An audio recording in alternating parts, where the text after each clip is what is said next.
La voix des jeunes. Développer notre esprit critique et notre regard sur la société. Favoriser notre capacité à communiquer efficacement. À nous exprimer. Mais aussi à écouter.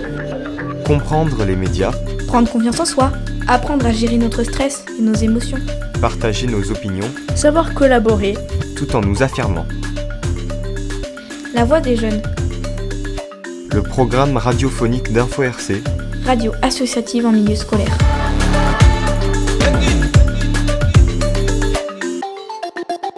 Les agriculteurs, l'agriculture et le monde rural plus généralement doivent faire face à des défis majeurs. Alors, les enjeux, ils sont multiples. Bruno Ferreira, directeur régional Auvergne-Rhône-Alpes de l'alimentation, de l'agriculture et de la forêt. Je dirais qu'il y a une question de sens pour les agriculteurs aujourd'hui, à quoi ils servent, quel est l'objectif que la société leur assigne et du coup quel est le contrat que la société passe avec leurs agriculteurs. C'est-à-dire, on attend quoi de l'agriculture et comment la société y répond. Et aujourd'hui, le constat que font les agriculteurs, c'est que forcément, la réponse de la société n'est pas forcément à la hauteur des attentes qui ont été exprimées et des contraintes et des enjeux qu'on leur assigne. Et donc ça, il faut pouvoir le re-questionner. C'est un des objets de la loi qui est présenté, du projet de loi qui est présenté en Conseil des ministres par le ministre Marc Fesneau, et qui a aussi beaucoup de répercussions au niveau européen sur comment justement on crée ce contrat, un peu un contrat de confiance entre les agriculteurs et la société. Ça, c'est le premier. Les autres enjeux, mais du coup, ce premier enjeu doit s'en emparer. Il y a d'une part l'enjeu du changement climatique, qui est indéniable, et les agriculteurs en sont les premiers affectés, et de pouvoir travailler sur l'ensemble des solutions. Il y a vraiment un travail d'appropriation de ces enjeux par les agriculteurs sur les territoires qui est essentiel pour savoir qu'est-ce que je produis demain sur mon territoire et comment je le produis du fait de ces évolutions qui sont indéniables et que je peux travailler sur l'atténuation, mais pour autant le changement est là et il va malheureusement continuer. Le troisième enjeu, c'est celui du renouvellement des générations, qui est un enjeu majeur parce qu'on a, depuis déjà de nombreuses décennies, on est sur une pente descendante du nombre d'exploitants agricoles, qui continue, même si elle ne décroît pas aussi vite qu'elle a pu décroître il y a quelques dizaines d'années. Mais on a des vrais enjeux de territoire, puisqu'on a 50% de nos exploitants agricoles qui vont prendre leur retraite dans les 10 ans qui viennent, et qu'il y en a un tiers aujourd'hui qui n'ont pas de projet de reprise. Et donc ces exploitations, que vont-elles devenir ? Sur certains territoires, c'est extrêmement préoccupant, parce que sur certains territoires de la région, pas d'agriculture, pas de territoire, tout simplement. Vous avez un poids de l'emploi agricole qui est tel que si vous n'avez plus d'agriculture, il n'y a plus de vie sociale, il n'y a plus de vie économique sur les territoires. Je ne parle même pas de l'enjeu sur les paysages qui peuvent se refermer, je pense à un certain nombre de territoires d'élevage, mais c'est un enjeu qui concerne toute la société et pas que le monde agricole. Et c'est vraiment l'enjeu sur lequel nous mobilisons. Le fondement au départ, c'est celui-là, le renouvellement des générations. La souveraineté alimentaire est bien sûr aussi un objectif important. Mais ça, c'est quelque chose qui nous a animés depuis déjà début 2023, puisque pour préparer ce projet de loi, nous avons conduit des concertations régionales, à la fois un peu institutionnelles, mais aussi dans les établissements d'enseignement pour mobiliser les jeunes, voir quelle était leur vision de l'avenir, et au final, qu'est-ce qu'on doit apporter comme réponse pour continuer à attirer des jeunes dans ces métiers fabuleux que sont ceux de l'agriculture et de la transformation de l'agriculture en produits alimentaires. L'agriculture est un métier difficile du point de vue des conditions de travail, de la politique agricole actuelle, de la crise climatique. Alors comment donner envie aux jeunes de s'installer ? Comment leur permettre d'intégrer les différents enjeux liés à leur métier ? Comment les préparer à faire face au mieux au réchauffement climatique ? C'est de ces questions que les établissements scolaires d'enseignement agricole de la région se sont emparés en participant aux entretiens agronomiques Olivier de Serres 2023-2024. Plusieurs lycées agricoles y ont participé. Les jeunes ont présenté leurs travaux lors d'une journée d'échange au lycée agricole d'Aubenas. Mathieu Prévost, proviseur du lycée. Alors aujourd'hui au lycée agricole, on reçoit les entretiens Olivier de Serres, une formule junior, qui est la première édition de cet événement qui existe déjà depuis une vingtaine d'années, mais qui s'adressait à des agronomes, à des enseignants, des chercheurs scientifiques, mais adultes, enfin des seniors. Et après une vingtaine d'années, on a eu envie d'offrir une déclinaison pour les plus jeunes, pour ceux qui sont aujourd'hui en formation, qui se préparent à devenir agriculteurs ou à exercer une activité dans les métiers du vivant.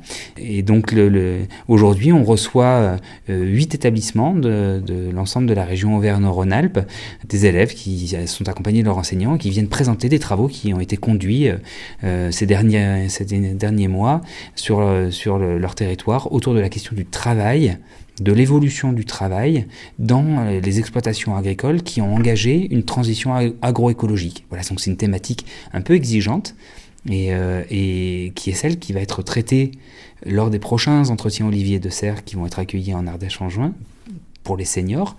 On a pris la même thématique et on l'a proposée aux juniors. On va réclamer votre attention pour lancer cette journée. On est très heureux de vous accueillir aujourd'hui à Aubenas pour cette première édition des entretiens Olivier de Serres dans une formule junior, des entretiens Olivier de Serres qui réunissaient les agronomes seniors, si j'ose dire. Et après une vingtaine d'années d'activité, l'Association française d'agronomie et Agrium qui sont engagés dans cette opération, sont venus à notre rencontre en nous disant qu'est-ce qu'on pourrait proposer aujourd'hui pour donner un second souffle à cet événement et concerner les jeunes sur des problématiques, sur des thématiques qui sont vives, qui vous concernent et qui ont besoin, qui méritent que vous concentriez sur ces sujets. C'est quoi l'objectif des entretiens Olivier de Serres ? Les entretiens Olivier de Serres ont pour objectif de réunir des enseignants ou chercheurs en agronomie autour de thématiques techniques, scientifiques ou sociales, des questions vives en tout cas qui font l'actualité de l'agriculture, et de pouvoir discuter des travaux qui ont été effectués par ces techniciens, par ces agronomes. Et donc c'est à la fois de la mise en partage et puis de la réflexion collective pour essayer d'apporter des réponses pratiques pour l'ensemble de la profession agricole. Et comment elles sont diffusées après ? Est-ce que c'est juste des réflexions qui restent au sein de ces agronomes qui sont présents, ou après il y a une diffusion, il y a peut-être une remontée au niveau des instances qui prennent des décisions, ou il y a peut-être au contraire des conseils auprès des agriculteurs après ? Comment la diffusion elle se fait ? Alors, cette question de la diffusion de ces travaux et de ces réflexions, elle est très importante, et effectivement, ça n'a pas beaucoup d'intérêt si ça reste uniquement dans ce cercle d'experts agronomes, parce qu'ils réfléchissent effectivement avec toute leur science sur des questions qui sont très concrètes, qui se rencontrent dans les entreprises. Et donc, à la fois, les entretiens du Pradel depuis des dizaines d'années enregistrent tous ces travaux, tous ces éléments dans une revue, dans un site internet qui est ensuite mis à disposition du public, à la fois effectivement scientifique, mais tout autre lecteur qui avait besoin de cette ressource. Et donc là, l'idée, c'était de diffuser à un public encore plus large, et notamment ces jeunes qui n'ont pas encore forcément toute la connaissance, toute la science pour bien comprendre immédiatement de quoi il s'agit, et qui avaient besoin de plus de temps pour vulgariser les notions. Et donc c'est ça, cette formule des entretiens Olivier de Serres junior, c'est de donner du temps et de rendre accessibles ces thématiques qui sont très exigeantes d'un point de vue technique et scientifique, et de le partager avec des jeunes. Allez viens, nous on est la relève, y a le monde à nourrir et c'est pour ça que l'on se lève. Allez viens, nous on est la relève, y a le monde à nourrir, les paysans c'est l'avenir. Paralam pam param pararam pam, paralam pam param pararam, paralam pam param pararam pam. l'exercice de vulgariser ou de rendre accessible finalement une thématique un peu complexe, elle n'était pas évidente au départ, et on a réuni en fait un groupe d'enseignants dans des ateliers en se disant comment on peut faire pour traiter de cette question-là. Et en fait, on s'est rendu compte que dans un premier temps, il fallait aussi former les enseignants à cette question. Donc on s'est dit, on va faire rencontrer les enseignants avec les experts de ces thématiques du travail, c'est-à-dire à la fois qu'est-ce que ça signifie le changement, les évolutions du travail dans une entreprise agricole qui est en transition agroécologique. C'est des questions économiques. C'est des questions d'ergonomie au travail, c'est des questions de sociologie, parce que on change des habitudes, on change des représentations culturelles, on change la manière de voir le travail en agriculture. Enfin voilà, il y a toute une série en fait de questions qui y sont posées, et donc c'est d'abord les enseignants qui se sont confrontés aux experts. Et ensuite, les enseignants, eux, ils ont une expertise, c'est celle de transmettre le savoir aux jeunes. Et donc, ils ont imaginé des jeux, ils ont tout de suite dit, il faut qu'on aille sur le terrain, il faut qu'on aille en fait à la rencontre des agriculteurs, et qu'on les observe, et qu'on les voit en train de travailler. Et on a mis en place des outils, notamment des grilles d'analyse, qui étaient communes aux 6 établissements qui ont participé à cette belle aventure, de manière aussi à se dire, il faut qu'on ait une grille commune pour nous aider à comprendre ce qui se passe dans l'entreprise, et aussi pour le mettre en partage. Parce que l'idée, ça a été de se dire, si on veut que ça ait aussi un impact, il faut que les jeunes y vivent une expérience, celle de se rencontrer, et de mettre en partage, comme le font les scientifiques quand ils se réunissent en congrès ou en séminaire, on va organiser un séminaire pour les jeunes. Et aujourd'hui, c'est ça qui est en train de se passer au lycée agricole Olivier de Serres à Aubenas. C'est ces jeunes qui viennent des 4 coins de la région Auvergne-Rhône-Alpes et qui présentent leurs travaux, alors en synthèse, parce que l'exercice doit être court, et pour répondre à des questions-réponses, mais c'est ça l'objectif, c'est de restituer ce qu'ils ont observé, leur analyse, et puis de la mettre en commun et de la discuter. En soi, c'est déjà un gros boulot, et finalement, les entretiens Olivier de Serres juniors ne sont pas si juniors que ça, parce que nos jeunes répondent vraiment avec beaucoup de classe à cet exercice. La fumure est en grande partie assurée par le fumier de la ferme. Ils en apportent 60 tonnes par an sur 2 hectares chaque année, donc une parcelle reçoit un apport important tous les 5 ans, complété par du broyat de branches et d'engrais minéraux autorisés en agriculture biologique, soufré et phosphopotassique. Les prairies naturelles sont enrichies par un semis direct en légumineuses, sainfoin, luzerne, lès et fenégrec. Il s'agit de la technique SCV, semis dans le couvert végétal vivant, pour lequel France est très compétent et passionné. Cela permet d'accroître les rendements en foin, 3 tonnes de matière sèche en moyenne par hectare en une seule coupe. De favoriser l'appétence et de pouvoir se passer de tout complément azoté. Les légumineuses assurent aussi la fertilisation azotée des prairies. Leur foin est de qualité, enrichi en légumineuses implantées en semi-direct, permettant une consommation limitée de concentré. Bonjour, je suis Noélie Morane, je suis enseignante en sciences économiques, sociales et de gestion au lycée agricole d'Aubenas. Et puis je suis coordinatrice de cette journée pour la logistique. Comment vous avez accompagné les jeunes pour les emmener au travail de restitution d'aujourd'hui ? Quelles ont été en fait les étapes préalables du projet ? Alors, la première étape, ça a été de trouver la ferme en transition agroécologique, puisque une transition, par définition, ça commence à un moment, mais on peut être au début, on peut être très avancé dans la transition. Donc, on a choisi cette ferme, qui est la ferme de Saint-Beauzile, et ensuite, on l'a visitée. À partir de ce moment-là, on a été guidé par deux experts agronomes pour nous permettre d'analyser un petit peu le travail dans cette ferme. Et une fois qu'on a réalisé ce travail d'analyse avec nos jeunes, nos 2 classes, on a fait un atelier terrain avec des professionnels et on est venu échanger sur une thématique, donc notamment le travail, mais aussi surtout la transmission, parce que ça intéresse énormément les jeunes de savoir comment on s'installe et dans quelles conditions. Alors comment vous avez choisi cette ferme ? On a voulu quand même choisir une ferme qui correspondait à la production de l'Ardèche, donc on voulait quand même qu'il y ait de l'élevage. Et puis là, c'est une exploitation caprine. Est-ce qu'il y avait eu aussi cette envie de parler de... Parce que l'élevage caprin, quand même, sur le territoire ardéchois, c'est l'une des productions les plus importantes. Est-ce qu'il y avait aussi cette envie de montrer cet aspect-là aux autres établissements scolaires qui sont là aujourd'hui ? Alors absolument, il y avait cette envie de montrer quand même l'élevage emblématique de ardéchois. Ça a été quand même un élément important dans notre choix, que ce soit un élevage caprin.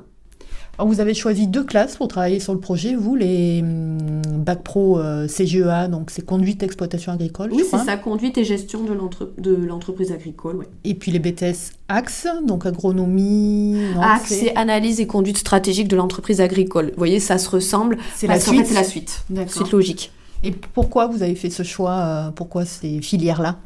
Alors nous, les bacs pro CGEA, pourquoi ? Parce que 2 épreuves terminales qui comptent pour le bac pro, c'est d'analyser leur entreprise de stage, mais au travers quand même de l'agroécologie et de la durabilité. Et nous, on pensait qu'en participant à ce projet, ça allait leur apporter énormément de billes, d'éléments, d'analyse et les aider pour leur épreuve terminale. On n'a jamais perdu de vue que c'était pour eux, pour leur apporter un maximum d'éléments, leurs connaissances, etc. Et pourquoi les axes 1 ? Parce que ils sont un petit peu plus matures dans la formation et on voulait vraiment qu'ils échangent entre eux et qu'ils puissent s'apporter les uns aux autres, quoi. Bonjour, je m'appelle Jeanne Renard, je suis en terminale CGEA, donc c'est conduite et gestion d'une entreprise agricole au lycée Olivier de Serres à Aubenas. Alors aujourd'hui, du coup, vous avez fait la restitution devant les autres établissements de votre visite d'une ferme. Est-ce que tu peux me parler de cette ferme ? Donc on est allé visiter la ferme des chèvres de Saint-Beauzile, à Saint-Beauzile en Ardèche. C'est dans les pentes et les piémonts du massif de l'Ardèche. C'est une ferme qui a des grandes convictions environnementales, écologiques.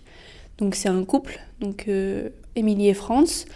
Ils se destinaient pas du tout ça au début, donc c'est une prise de conscience pour eux de travailler dans le monde agricole et de travailler comme ça. Donc ils sont quasiment autonomes dans leur ferme. Ils font très attention à ce qu'ils donnent à leurs animaux et à leur terre, à comment ils s'occupent de leur terre. Et ils cherchent à l'autonomie complète de leur ferme. Ils sont très économes sur tout, sur le tracteur le moins possible pour éviter d'abîmer la terre et l'environnement. L'entretien de l'environnement de leurs animaux aussi, ils font très attention à ça. Ils sortent les chèvres au maximum, parce que pour eux c'est très important, et c'est très important pour les animaux de sortir au maximum. Et au niveau des traitements sanitaires, ils ont quasiment aucune maladie, pas de mammites, ce qui est très rare de ne pas avoir de mammites dans un troupeau. Et ils traitent tout en aroma et phytothérapie, ce qui est assez rare dans les fermes. Ils ont un vétérinaire spécialisé pour ça. Et voilà. Alors qu'est-ce que tu as pensé de ce projet, que ce soit d'aller visiter une ferme comme ça, qui a vraiment des ambitions écologiques et qui essaye de les atteindre, et puis après aussi tout ce travail de restitution et de rencontre avec d'autres établissements. Qu'est-ce que tu en as pensé de ce projet ? Je trouve ça très intéressant, surtout pour nous qui nous destinons à faire ça. Bon, moi personnellement, je ne veux pas m'installer, mais j'aimerais bien faire inséminatrice. Mais pour moi, c'est important de voir comment comment les agriculteurs aujourd'hui travaillent. Pour moi, dans le futur, m'adapter à chaque demande. Bon, c'est vrai qu'eux, ils font pas d'insémination. Ils travaillent avec le bouc, donc moi, ça m'intéresse pas forcément dans mon futur. Mais c'est très intéressant de voir comment ailleurs ça marche. Ça montre ce qu'on a envie et surtout ce qu'on n'a pas envie d'avoir chez nous. Ça donne des idées. C'est très intéressant. Qu'est-ce que ça t'a apporté, du coup, toi, plus spécifiquement ? Est-ce que tu peux nous donner peut-être des exemples ou de ce que ça t'a apporté dans le cadre de ta formation professionnelle, de ton projet professionnel ? Ah, c'est vrai que même si je ne veux pas m'installer, moi, j'ai de la famille en agriculture et on a toujours beaucoup fait attention à l'environnement. Et c'est vrai que ça fait plaisir de voir qu'on n'est pas les seuls à prendre en compte ça. Pour demain, c'est très important de faire attention à l'environnement parce que c'est notre outil de travail. Donc moi, ça me rend fière qu'il y en ait qui prennent en compte ça, parce que c'est vrai que c'est une petite ferme qui marche très bien, et je pense que même si elle serait plus grosse, ça marcherait tout autant bien. Elle marche à plusieurs tailles différentes, et ça rend fiers, nous, futurs agriculteurs, de se dire que ça marche, quoi, qu'on peut le faire, parce que c'est vrai que souvent les grosses fermes en intensive, ils oublient un peu l'environnement, c'est notre travail, c'est très important je le souligne vraiment que c'est important de faire attention à ce qu'on met dedans, à comment on s'en sert, pour pas l'épuiser, parce que si on n'a plus d'outils de travail, on travaille plus, il y a plus rien, quoi. Après, dans mon avenir, c'est vrai que cette ferme, au début, je trouvais ça un peu surprenant, parce que leur façon de travailler, de ne pas prendre de vacances ensemble, etc., je trouvais ça un peu rigolo d'entendre ça. Mais c'est vrai que après réflexion et analyse, c'est la logique de leur réflexion, et ça va avec leurs convictions. On met à l'honneur les jeunes autour d'une réflexion essentielle aujourd'hui, et dans le cadre de ces ateliers, sur une thématique qui est vraiment une thématique d'actualité, de l'évolution du travail en agriculture et de la transition. Alors, transition écologique, agroécologique, il y en a d'autres. Il y a aussi des transitions en matière d'organisation du travail. Et pour moi, c'était extrêmement intéressant de venir écouter les jeunes autour des rencontres qu'ils ont pu faire, des analyses qu'ils ont pu faire dans les exploitations, pour se poser des questions sur comment eux se projettent aussi dans l'avenir, quels sont les modèles qui peuvent les inspirer, quelles sont aussi les questions que ça les amène à se poser sur ce vers quoi ils pourraient aller, en fonction de leurs aspirations et de leur place justement dans la société. On voit bien qu'aujourd'hui, tous les jeunes que l'on a dans l'enseignement agricole ne sont pas différents des jeunes que l'on a dans les autres enseignements. On n'a que 7% de nos apprenants dans les établissements d'enseignement agricole qui sont d'origine agricole. Donc on a les mêmes jeunes que dans les autres établissements. Ils ont les mêmes aspirations en termes de mobilité, en termes de vie, d'équilibre vie professionnelle, vie privée, en termes d'ancrage dans leur territoire, de pouvoir s'investir dans d'autres choses que le travail. Et donc je trouve la démarche qui a été prise aujourd'hui est extrêmement intéressante pour justement voir quelles sont les questions qui peuvent se poser et savoir comment ces rencontres, ces analyses peuvent les enrichir pour ce qu'ils vont faire demain et comment ils vont contribuer à ces enjeux de souveraineté alimentaire, mais de transition également. On bosse avec le soleil et la terre, des bureaux grands airs, et l'œil si fier de nos taureaux. On a la nature au cœur, on crée des jours dans nos pâtures, la passion d'une passion passée de métier à mission, dans le cadre et dans le sérail, hors du cadre et hors des rails. Y'a plus de règles à penser, y'a plus que des envies à pousser. Y'a des graines à essaimer et des rêves à semer. Sonner l'alarme chez les géants, y'a toute la terre. Et du coup, par rapport à la journée d'aujourd'hui, donc il y a une restitution de ces travaux-là avec des échanges avec d'autres établissements. Comment vous l'avez organisée cette journée ? Alors cette journée, on a été plusieurs à l'organiser. Il y avait notamment Philippe Prévost qui est à Agrignum, c'est un grand institut d'ingénierie, donc agronome, et qui aussi est à l'Association française d'agronomie. Donc il y avait ces acteurs-là qui sont donc l'Association française d'agronomie qui finance. Et ensuite, donc j'ai pris contact avec des intervenants pour que ça soit ludique. En fait, la commande, c'est que ce soit ludique. Et c'est pour ça qu'on a des clowns qui vont intervenir, Marie et Lauriane. Et on a aussi Gabriel Pic qui organise le jeu sérieux l'après-midi. C'est un escape game. Il faut que nos jeunes soient en mouvement. Qu'ils soient apprentis, qu'ils soient étudiants, qu'ils soient apprenants. Il faut qu'ils soient en mouvement et qu'ils se plaisent pour cette journée. Je suis Gabriel Pic, je suis ici en tant qu'entrepreneur sur la création et la coordination d'un jeu sérieux pour l'après-midi là, des entretiens Olivier de Serre Junior. C'est quoi un jeu sérieux ? Un jeu sérieux, c'est abordé de façon ludique, donc plutôt en jouant, en appelant sur le côté du jeu, mais des thématiques sérieuses où on a envie de transmettre ou de faire réfléchir sur des sujets. Donc c'est une sorte d'escape game que vous préparez, c'est ça ? Oui, ça a été un peu abordé comme ça. Effectivement, le jeu sérieux est souvent, enfin, on en parle des fois en tant qu'escape game, où on a la notion de trouver la solution de quelque chose pour pouvoir sortir de là où on est ou de la situation dans laquelle on a été projeté en tant que jeu. Là, c'est à cheval.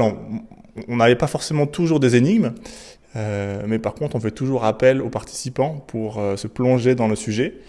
Et puis apporter avec leurs connaissances et puis le collectif, appuyer sur le collectif pour trouver des réponses aux questions qu'on pose. Vous disiez que vous étiez auto-entrepreneur. C'est quoi le nom de votre boîte ? Mon entreprise s'appelle A2F, Animation, Facilitation, Formation. Je propose des services pour tout type de collectif qui souhaitent travailler ensemble et trouver des réponses aux questions collectives. Donc c'est plutôt des entrées autour de la gouvernance, de comment on décide, comment on mène une association, une collectivité ou une entreprise. Et aussi tout le côté animation, qui est important en collectif, d'amener des temps d'animation. Parfois, il faut une personne extérieure qui peut porter un sujet, porter un déroulé, ou avoir un regard un petit peu novateur sur les sujets dont les gens sont experts. Là, c'est le cas ici, en fait. On a l'Association française d'agronomie, qui est experte sur les questions d'agronomie, et dont moi, je ne suis pas du tout. Mais justement, je garde mon regard un petit peu neuf sur le sujet, et avec le souci de transmettre ce sujet complexe, scientifique, à des apprenants qui n'ont pas forcément le niveau de compréhension le plus élevé du sujet. Et voilà, en faisant ce travail avec Philippe Prévost de l'Association française d'agronomie, on a pu justement garder à la fois le fond du sujet, parce que l'objectif du jeu, c'est quand même de faire réfléchir sur ces sujets d'agronomie, la santé au travail, les flux de biomasse, le rapport au temps, le rapport à la nature, et les nouvelles formes d'organisation du travail en agriculture.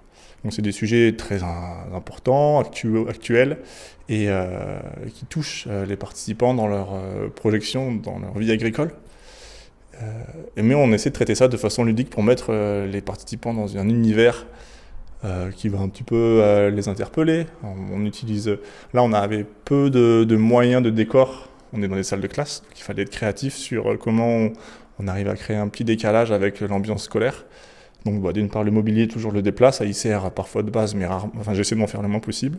Et puis après, on joue sur les sons, la lumière, le travail en collectif, et puis des outils d'animation voilà, qui cassent un peu les codes du rapport sachant-apprenant qu'on a beaucoup dans le cadre scolaire. Voilà. Alors du coup, vous avez parlé des 5 thématiques que vous allez aborder, donc j'imagine que vous utilisez une pièce par thématique, c'est un peu ça l'organisation. Est-ce qu'on peut s'immerger dans une des pièces pour l'auditeur, essayer de... Est-ce que vous pouvez me montrer, m'expliquer, donner à voir à l'auditeur ? Eh bien oui, je veux bien essayer. On peut faire sur une thématique, on va peut-être pas tous les... Il y en a un qui peut-être rendra bien à l'écoute, puisque justement, quand on rentre donc dans le jeu sérieux ou l'atelier dédié au rapport à la nature, on propose une immersion dans le noir. Donc on rentre dans le noir, donc on va se couper de la vue. On va se concentrer sur autre chose, donc déjà on rentre dans un univers calme. Ce séminaire aujourd'hui, il y a beaucoup de gens, on discute beaucoup, on est en amphi, on est toujours sollicité. Donc là on propose de rentrer dans une bulle de calme. Les gens vont s'installer confortablement. Alors on a peu de matériel, mais ils vont se mettre la tête sur leur sac ou sur leurs copains s'ils veulent. Voilà. On s'allonge par terre, on s'assoit. Et donc l'animatrice va introduire le sujet rapidement et puis faire écouter aux participants des sons de l'environnement agricole. On entend un tout petit peu, je ne sais pas si vous avez là, il y a des oiseaux. Ça sera des oiseaux, ça sera les animaux de la ferme, ça sera les pratiques agricoles aussi, donc on peut avoir des bruits de tracteurs, des bruits de traite, voilà. Pendant quelques minutes, donc on invite les participants à écouter ces sons-là et à penser à 2 questions, qui sont les questions pour traiter le rapport à la nature en agriculture. La première question, c'est comment est-ce que l'agriculteur, l'agricultrice peut travailler avec la nature pour continuer à maintenir la richesse de l'environnement, de son exploitation et au sens un peu plus large du territoire attenant. Donc on peut appeler ça les services écosystémiques, c'est toute la biodiversité, le traitement de l'eau qu'on peut boire, enfin, tout ce que la nature rend comme service aux hommes, comment on peut travailler en agriculture pour maintenir, et en maintenant la richesse de ces services, de cette richesse de l'environnement. Donc ça, c'est la première. Donc, écoutez les sons de la ferme et essayez de voir qu'est-ce que vous pouvez faire dans votre exploitation, mais qui va maintenir une richesse environnementale assez forte. Et la deuxième question, c'est comment est-ce que vous pouvez travailler dans votre exploitation en vous appuyant sur le vivant. Donc là, au début, c'est plutôt le bien commun, la nature au service du bien commun qui nous bénéficie à tous, les humains, et la nature. Et la deuxième entrée, c'est votre exploitation. Vous avez besoin de produire, vous avez besoin d'avoir une rentabilité, vous avez besoin de faire vivre votre exploitation. Comment vous pouvez vous appuyer sur le vivant pour faire cela? Voilà, donc on écoute ces sons-là, on réfléchit, et puis après, l'animatrice donnera la parole à une première personne qui va appeler, du coup, dans le noir, on va appeler en disant « Gabriel, je veux bien proposer ». Et je vais proposer une réponse, je vais dire « voilà, moi, dans mon exploitation, je vais à un endroit ne plus labourer les sols pour que la vie du sol se développe d'une façon différente que quand on fait un labour très, très présent. Et l'animatrice donc écoute cette proposition. Si la proposition semble juste pour répondre aux questions posées, elle donnera à la participant ou aux participants une petite bougie. Fausse bougie, hein. Attention. Et petit à petit, comme ça, après on passe la parole à une autre personne. Et en fonction des propositions, la salle va s'illuminer, symbolisant un petit peu le rapport bénéfique de l'exploitation agricole avec son environnement si les pratiques sont entre guillemets vertueuses. Voilà.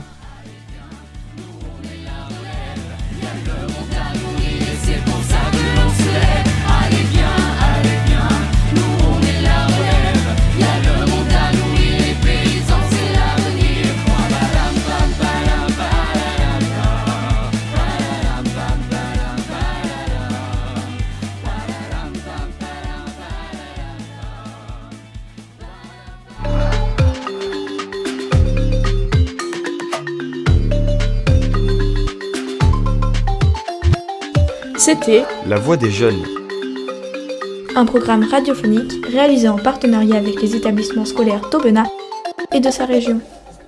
C'était un reportage réalisé au lycée agricole d'Aubenas lors des entretiens agronomiques Olivier de Serres Junior.